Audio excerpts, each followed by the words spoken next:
할렐루야. 옆 사람하고 인사하시죠. 찬송이 있는 곳에 능력이 있습니다. 아멘, 아멘. 환영합니다. 2층에 사무실도 환영하고요. 또 잘 오셨습니다.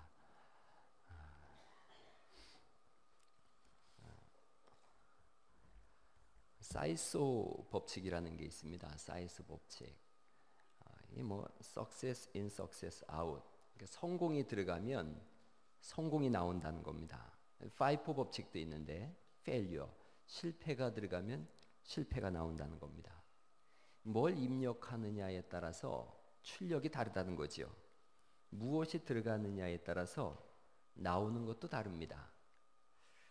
제가 6살 때는 노래를 좀 구성지게 잘 불렀습니다. 지금은 그렇지 못한데 그때 우리 아버지가 가장 많이 부르신 노래를 저도 답습해서 그대로 불렀는데 제가 부를 때마다 어른들이 손뼉을 치고 좋아해서 무슨 내용인지도 모르고 참 열심히 불렀습니다.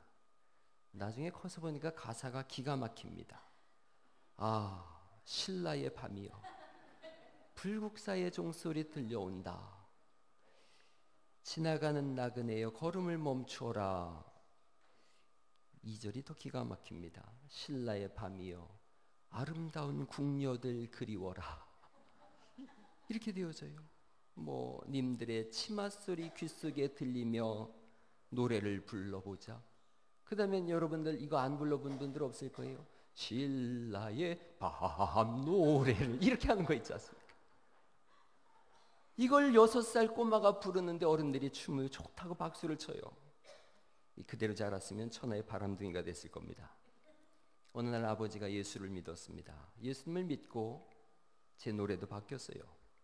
제가 제일 좋아하는 노래가 찬송가 204장인데요. 예수로 나의 구주 삼고 성령과 피로써 거듭나니 이 세상에서 내 영혼이 하늘의 영광 보리로다. 이것이 나의 간증이요 이것이 나의 찬송일세. 나 사는 동안 끊임없이 구주를 찬송하리로다. 할렐루야. 아무것도 모르고 듣고 불렀고요. 그렇게 어릴 때도 그랬고 나이가 들어서도 그랬어요. 생각해보면 노래는 능력이 있습니다. 노래는 마음을 움직이는 힘이 있습니다. 어떤 가수는 옛날 간다 그러다가 20살 때 요절했다 그러는 것 같아요. 노래가 힘이 있어요. 에베소서 5장 18절을 우리가 잘 압니다. 에베소서 5장 18절에 이런 말씀이 있는데 술 취하지 말라. 이는 방탕한 것이니 오직 성령의 충만함을 받으라. 이어지는 말씀이 같이 한번 읽어보실까요? 시작. 시와 찬미와 신령한 노래들로 서로 화답하며 너희의 마음으로 주께 노래하며 찬송하며. 술 취했을 때 나오는 노래가 있고 성령 충만할 때 나오는 노래가 있습니다. 술 취할 때는 세상의 노래가 나옵니다. 저는 성령 충만해서 유행가를 부르는 사람을 본 적이 없습니다. 여러분 구역 모임에서 우리 성령 충만하니까 목포의 눈물 부르십시다 이런 사람 본 적이 없습니다. 소녀시대의 노래를 부르다가 성령을 받았다 그런 거 본 적 없습니다. 부르는 노래가 그 사람의 현실입니다. 노래가 곧 그 사람입니다. 어떤 노래를 부르고 사십니까? 부르는 노래대로 됩니다. 찬송가를 보세요. 찬송가는 이별가라고 할지라도 우울하지가 않습니다. 찬송가는 우울하게 하는 가사가 전혀 없습니다. 찬송가는 소망이 있고 힘을 줍니다. 우리가 그런 찬송 부릅니다. 할 수 있다 하신 이는 1절만 한번 불러보시죠.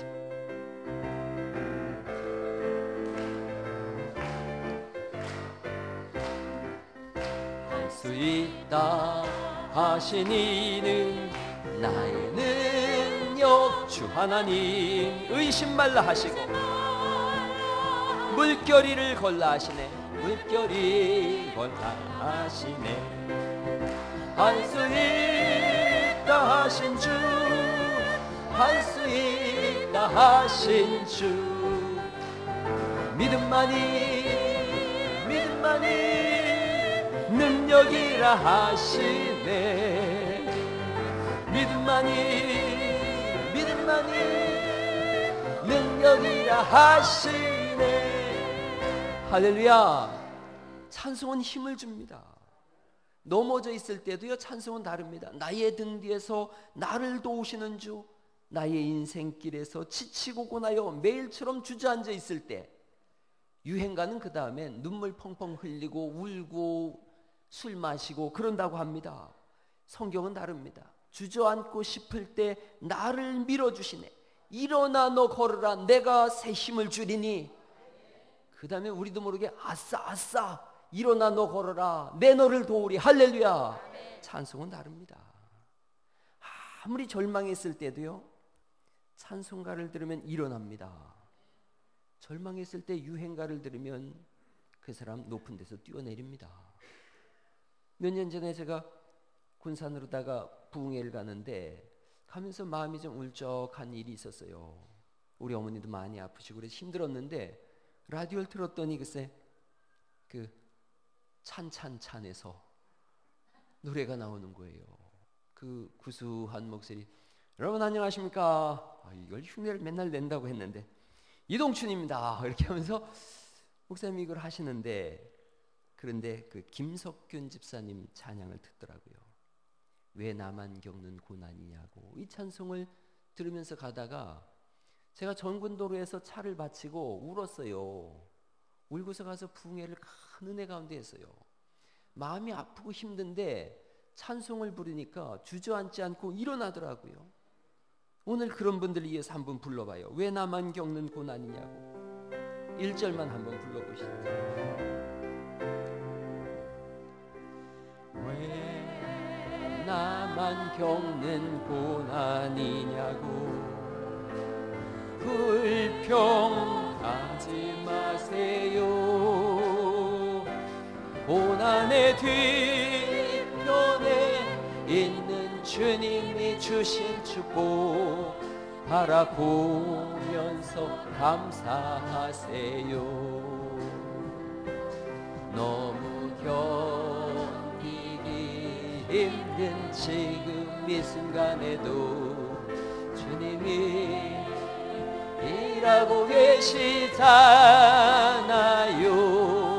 나는 지쳐 앉아 있을지라도 당신만은 일어서세.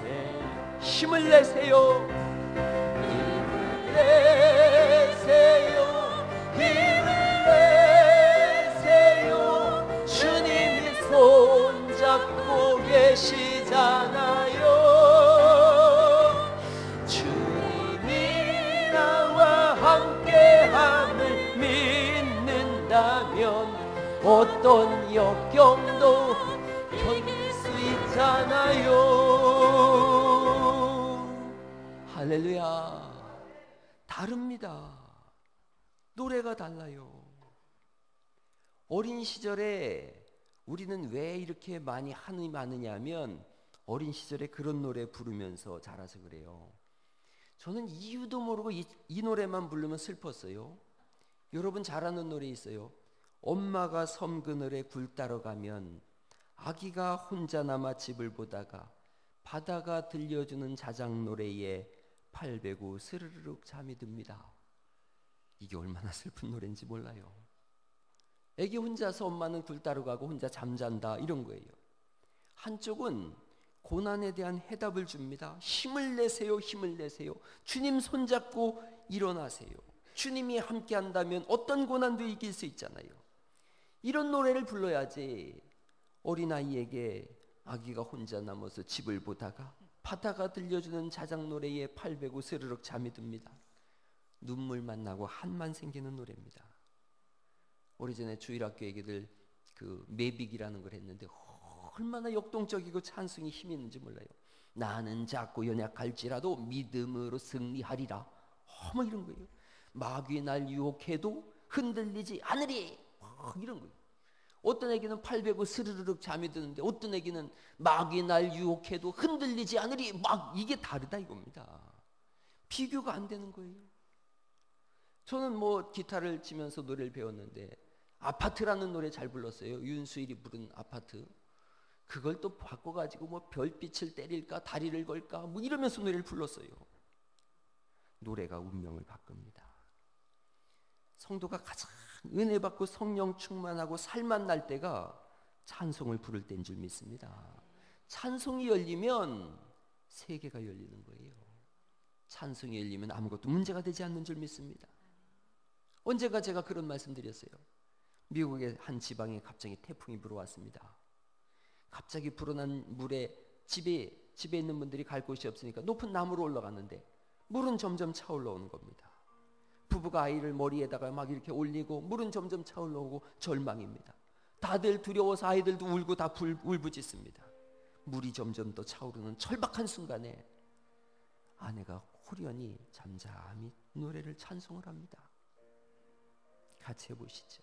너 근심 걱정 말아라. 주 너를 지키리.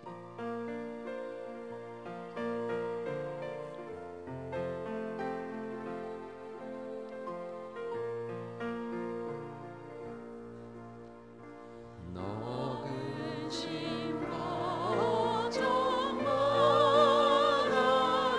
주 너를 지키리. 주 날개 밑에 거하라.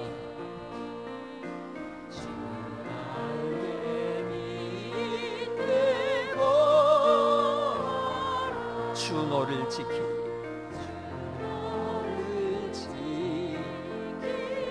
주 너를 지키리. 주 너를 지키리. 아무 때나 어디서나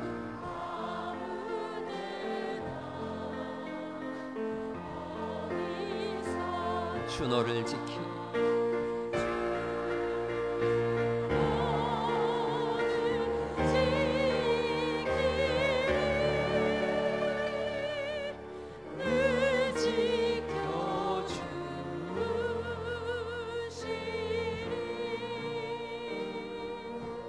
할렐루야.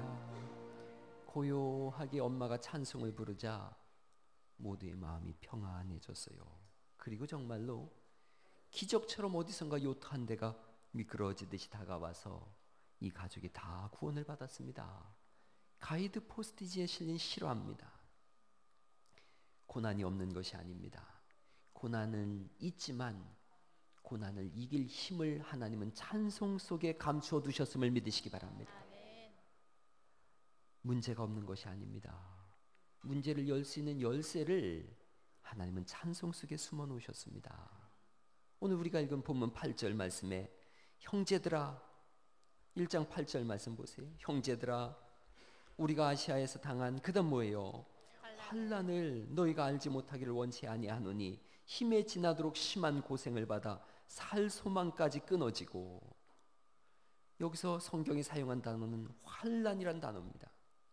가슴이 압박이 가해져서 아주 짓눌러진 상태, 그래서 숨도 못 쉬는 상태가 환난입니다. 오죽하면 살 소망이 끊어졌다고 말씀하고요. 9절에 보니까 마음에 사형 선고를 받은 줄 알았대요. 인생 끝났구나 했다는 겁니다. 도대체 무슨 고난을 당했느냐 하면 사도행전 19장에 나오는 말씀인데, 사도 바울이 에베소에서 전도를 했더니 우상 만들던 데메드리오라는 사람이 바울을 고발합니다. 그래서 사도 바울의 생명에 위협을 겪게 됩니다. 여러분이요, 내가 아시아에서 당한 환난을 여러분이 원치 알지 못하기를 원치 아니하니이다. 알아달라는 거지요.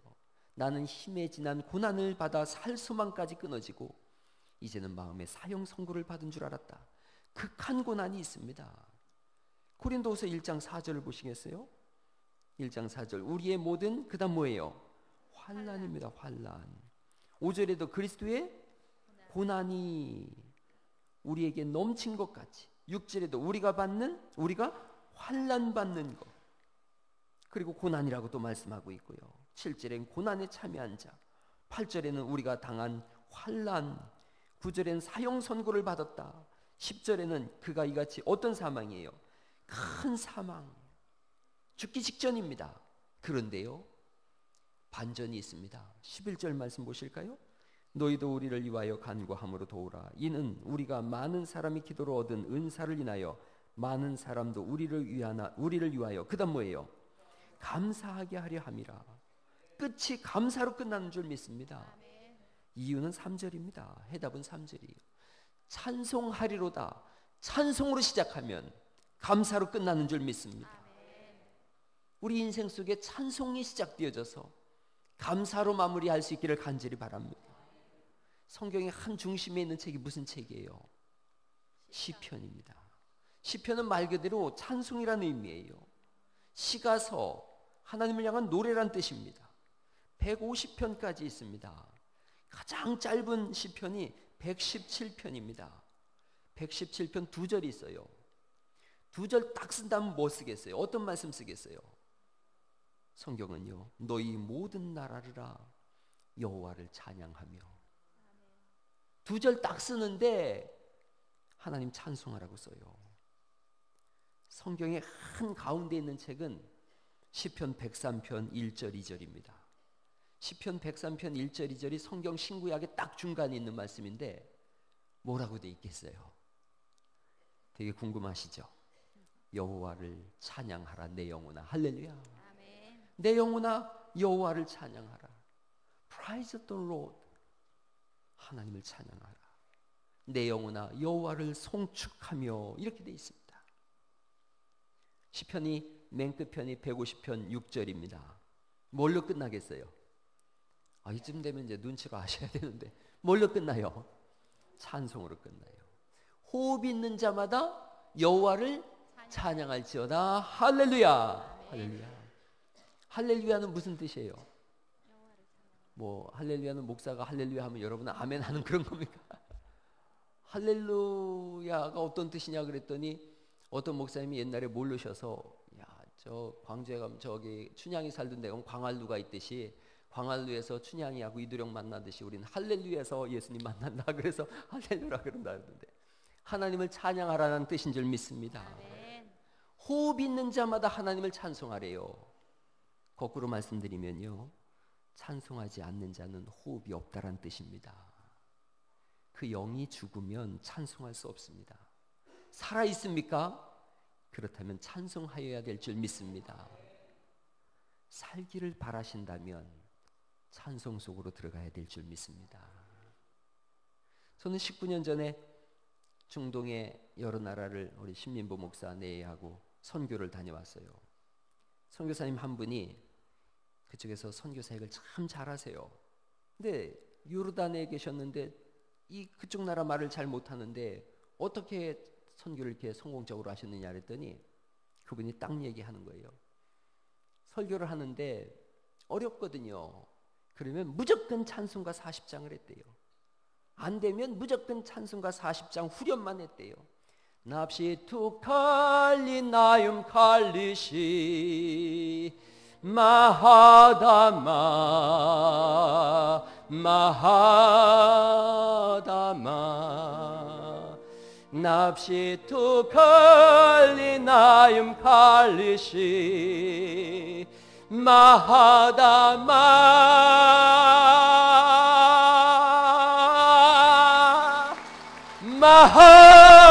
마하다마. 할렐루야. 그거면 끝났다는 거예요. 그러면 끝났다는 거예요. 찬송이면 끝나는 줄 믿습니다. 찬송이면 됐지요. 찬송이면. 우리가 아까 찬송가 40장 불렀잖아요. 주 하나님 지으신 세계인걸요. 내 영혼이 찬송하는데요. 이 찬송만 하면 중동 사람들도 마음이 열리고 얼굴에 은혜가 맺히다라는 거지요. 할렐루야. 찬송밖에 없어요. 바울과 실라가 빌립보 감옥에 갇혔어요. 모진매를 맞았습니다. 화가 나지 않겠어요? 놀다가 맞는 것도 아니고 예수 믿어야 구원받는다고 복음을 증거하다 감옥에 갇히고 매를 맞으니 원망이 터질 일입니다. 그런데 그들이 그 밤에 찬송합니다. 그러자 감옥문이 열린 줄 믿습니다. 간수가 구원을 받게 됩니다. 주 예수를 믿으라 그리하면 너와 내 집이 구원을 얻으리라. 위대한 말씀은, 이 위대한 고백은 찬송의 열매로 나온 줄 믿습니다. 찬송했더니 생명의 열매가 터져 나오더라는 겁니다. 출애굽기 14장은 홍해를 건넌 사건입니다. 15장은 홍해를 건너자마자 하나님께서 모세를 통하여 노래를 부르게 하십니다. 구원받은 자의 노래입니다. 구원의 시작을 찬송으로 합니다. 신명기 31장으로 들어가면 가나안 땅 들어가기 직전입니다. 그런데 하나님께서 찬양을 만들라고 명령을 하십니다. 그래서 32장을 증거의 노래라 이래서 찬송을 합니다. 구원의 시작도 찬송이고 구원의 여정도 찬송이고 구원의 마침도 찬송인 줄 믿습니다. 요한계시록도 사실은 자세히 보면 다 찬송입니다. 시편이 다 찬송이고요. 교회가 사는 길, 성장하는 길 세 가지 있답니다. 기도와 말씀과 찬송입니다. 설교는 목사가 감당하면 됩니다. 기도는 전교인이 하면 됩니다. 찬송도 물론 전교인이 하는 겁니다. 그러나 오늘 특별히 성가대를 뽑았다고 하고 있어요. 성가대는 찬송을 하는 군인들입니다. 역대상 25장에 보면 다윗이 최초로 성가대를 구성했어요. 한 성가대에는 남자가 12명으로 구성된 12찬양대가 있었습니다. 1년에 12찬양대이기 때문에 6주만 가능했어요. 1년에 6주만 설 수 있었는데 이 찬양의 기회가요 또 30세에서 50세까지만 할 수 있었어요. 그러니 20년 동안 1년에 6주씩 120주 합니다. 몇 년 했겠어요? 채 3년입니다. 3년이 안 되는 찬양대를 하려고요 평생을 헌신합니다. 우리 성가대가 이렇게 해성해서 제가 오늘 드리는 말씀입니다. 3년을 부르려고 평생을 헌신하는데 역대상 25장 7절에 여호와 찬송하기를 배워 익숙한 자의 수요가 288명이었다. 다윗은 이스라엘에서 노래를 가장 잘하는 자라고 성경이 쓰고 있는데 찬양대에 서질 못했어요. 하나님은 이 찬양대에 특별히 세마포 옷을 입혀주셨어요. 제사장들이 입는 세마포 옷을 찬양대에 입혀줬어요. 그래서 찬양대들이 가운을 입는 거예요. 이사야서 6장에는 스랍들이 하나님을 찬송합니다. 그 찬송이 거룩하다, 거룩하다, 거룩하다. 예배학의 핵심입니다. 욥기서 38장에 보면 하나님이 온 우주를 만들 때를 말씀하고 있는데요. 38장 7절에 그런 말씀이 있습니다. 그때에 즉 청재 창조의 때에 새벽별들이 기뻐 노래하며 하나님의 아들들이 다 기뻐 소리를 질렀느니라. 새벽별과 하나님의 아들들은 성경의 천사들을 말합니다. 하나님이 천지를 만드실 때 천사들이 뒤에서 찬송을 했다는 겁니다. 빛이 스락할 때에 뒤에서 천사들이 엄청난 찬송을, 그 수요를 셀 수 없는 천사들이 찬송을 했다는 거예요. 사람을 만들 때도 찬송을 하시고요. 온 우주가 막 확장되어 갈 때에 천사들의 찬송 소리도 함께 확장되어져 갔다면 이 교회에서 울려 퍼지는 찬송 소리가 어둠의 세력을 뚫고 확장되어 갈 수 있기를 축원합니다. 우리의 찬송은 영적인 찬송입니다. 종교개혁 이전에는 라틴어로 된 성가를 성가학교에서 배워서 졸업한 사람만 찬송을 부를 수가 있었습니다. 종교개혁 이후에 이제 지금과 같은 성가대가 생겨났어요. 성가대는 예배에 한 담당자로서의 임무가 있습니다. 예배를 인도하는 예배위원이 누구냐? 목사와 기도자뿐 아니라 성가대원들입니다. 아주 중요한 자리입니다. 세상에 여기보다 중요한 자리가 없습니다. 그런다 그래서 뭐 교만할 건 없습니다. 예배 인도자입니다. 여긴 군인입니다. 군인. 어떻게 하면은 성가대원 잘하는가? 목사처럼 하면 됩니다. 목사처럼. 목사나 성가대원이나 똑같은 예배 인도자 아니겠습니까? 어느 날 어떤 분이 교회 가기 싫다고 하니까 어머니가 꾸짖습니다. 왜 안 가냐? 예배도 지루하고 성가대도 은혜가 없고 사람들끼리 자꾸 다투기만 하고 안 가겠습니다. 그 어머니가 꾸짖는 거예요. 그래도 가야 된다. 주일이니까 가는 거고, 그리고 성가대가 날마다 잘못하냐? 잘할 때가 더 많지. 결정적으로 네가 담임 목사인데 안 가면 어떡하냐? 그랬다 그럽니다. 여러분, 담임 목사가 시험 들었다고 교회 안 가면 쓰겠어요? 담임 목사가 속상하다고 해서 인상 팍팍 쓰면서 설교하면 되겠어요? 똑같은 일입니다. 성가대원 저와 똑같은 위치인 줄 아시고 이 자리를 힘써 지킬 수 있기를 간절히 바랍니다. 또 이쪽에 아이고 오늘따라 성가대 속에 안 섰더니 왜 저런 얘기를 한다냐? 그러면 회개하시고 다음 주부터 꼭 쓸 수 있기를 간절히 바랍니다.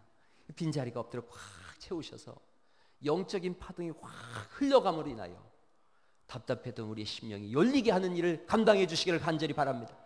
우리 성가대장님과 지휘자와 성가대원들에 대해서 박수 한번 좀 쳐주겠습니다. 그렇습니다. 감사합니다. 성가대원들은 열심히 하는 겁니다. 목사가 설교 준비 안 하고 설교하면 이상하잖아요. 목사가 11조 안 하면 그거 좀 이상하잖아요. 목사가 새벽 기도 안 하면 이상하잖아요. 똑같이 하는 겁니다. 힘드는데요. 당연하지요. 힘이 들지요. 그래서 은혜로 하는 겁니다. 은혜로.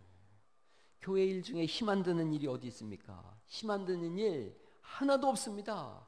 주일학교 교회의 3대 직종 중에 3D 직종 중에 하나래요. 힘들고 어렵고 더럽고 뭐 이런데요. 주일학교가 힘 안 드는 일 하나도 없어요. 교회 일이 힘들거들랑 이렇게 여기시기 바랍니다. 은혜로 하는 거지. 할렐루야. 그럼요. 옆 사람하고 한번 얘기해 보세요. 교회 일은 은혜로 하는 겁니다. 인사하시죠. 그렇습니다. 그럼요. 은혜로 하는 겁니다. 성가대 찬송할 때 얼마나 아름다운지 몰라요. 전에 어떤 분이 그랬대요. 성가대가 막 찬송을 하는데 어떤 분이 성가대원들은 천사처럼 아름다워, 천사처럼 아름다워. 그 옆에 있던 사람이 푹 찔르면서 하더래요. 무슨 소리야? 천사보다 훨씬 아름답구만. 할렐루야. 그럼요. 어찌 천사와 여기 비교할 수 있겠어요? 성가대원으로서의 자존심을 가지시기를 간절히 바랍니다. 성가대원. 동시에 우리도 갈릴리 교인이라는 자부심을 갖기를 간절히 바랍니다. 신앙은 자존심이 있어야 합니다. 자존심이. 나는 하늘에 속한 사람이다. 나는 하늘에 속한 성가대원이고 나는 대갈릴리 교회 성가대원이다. 할렐루야. 나는 이 시대에 찬송을 맡은 사람이다. 나는 시시하게 노래하는 사람이 아니라 하늘의 노래를 부르는 군인이다. 내가 노래하면 지옥의 대문이 부서진다. 내가 찬송하면 온 우주가 손뼉을 치고 천둥이 드럼을 치고 세상이 반주한다. 할렐루야. 그게 우리들입니다. 찬송가 40장 한번 불러봐요. 숲속이나 험한 산 골짜기에서. 찬송가 40장.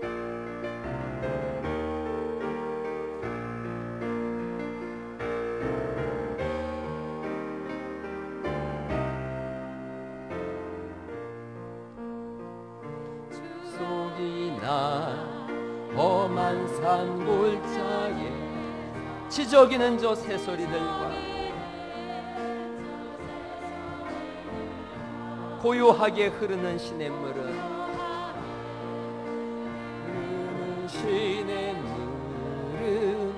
주님의 솜씨로 우렁차게 부르십니다. 주님의 높고 위대하심을 내 영혼이 찬양하네. 영혼이 찬양하네. 아멘. 주님의 높고 위대하심을 내 영혼이 찬양하네.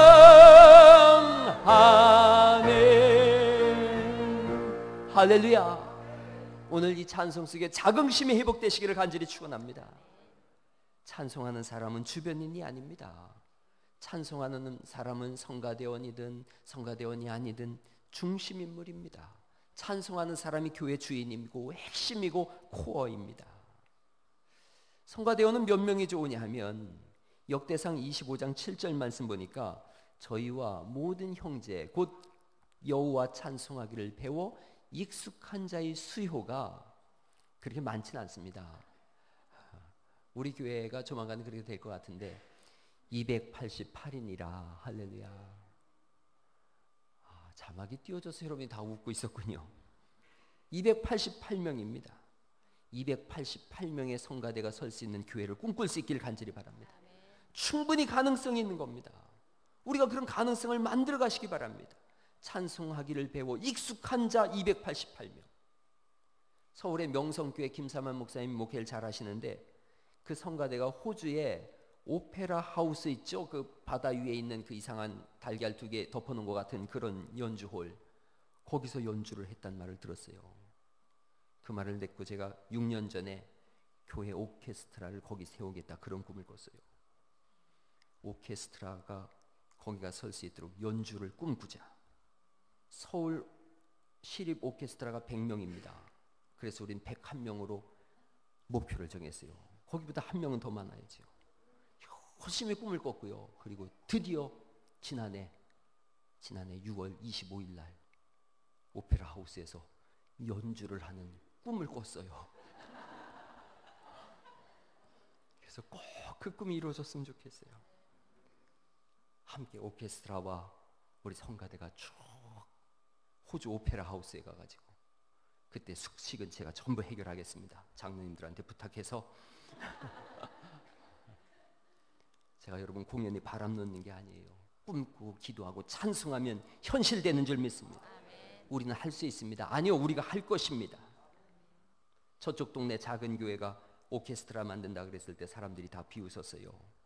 그런데 기도하고 꿈꾸고 계획하고 했더니 매년 70여 명의 오케스트라와 30명의 스텝이 형성해서 라면 음악회를 13번 열었다는 소리를 들었습니다. 네, 우리는 할 수 있어요. 와서 보니까 갈릴리 교인들이더라고요. 큰 일을 도모한 겁니다. 하나님은 찬송하는 그 사람에게 그 일을 보게 하십니다. 바울과 실라가 감옥에서 기도하고 찬송하자 감옥 문이 열리듯이 삶의 문이 닫혔다면 찬송하시기 바랍니다. 찬송은 문을 엽니다. 울고 있는 형제여 왜 찬송을 잊었는가? 찬송하는 그 사람에게 하늘문 열립니다. 사람의 마음 문을 여는 것도 찬송에 있습니다. 교회에 찬송이 살아있기에 여기 서 있는 설교자는 설교하기가 너무 쉽습니다. 예배 전에 오케스트라와 성가대가 마음껏 사람들을 문을 열어놓고 열린 문 속에 성경만 읽어도 은혜가 되는 줄 믿습니다. 사업도요, 찬송으로 여는 겁니다.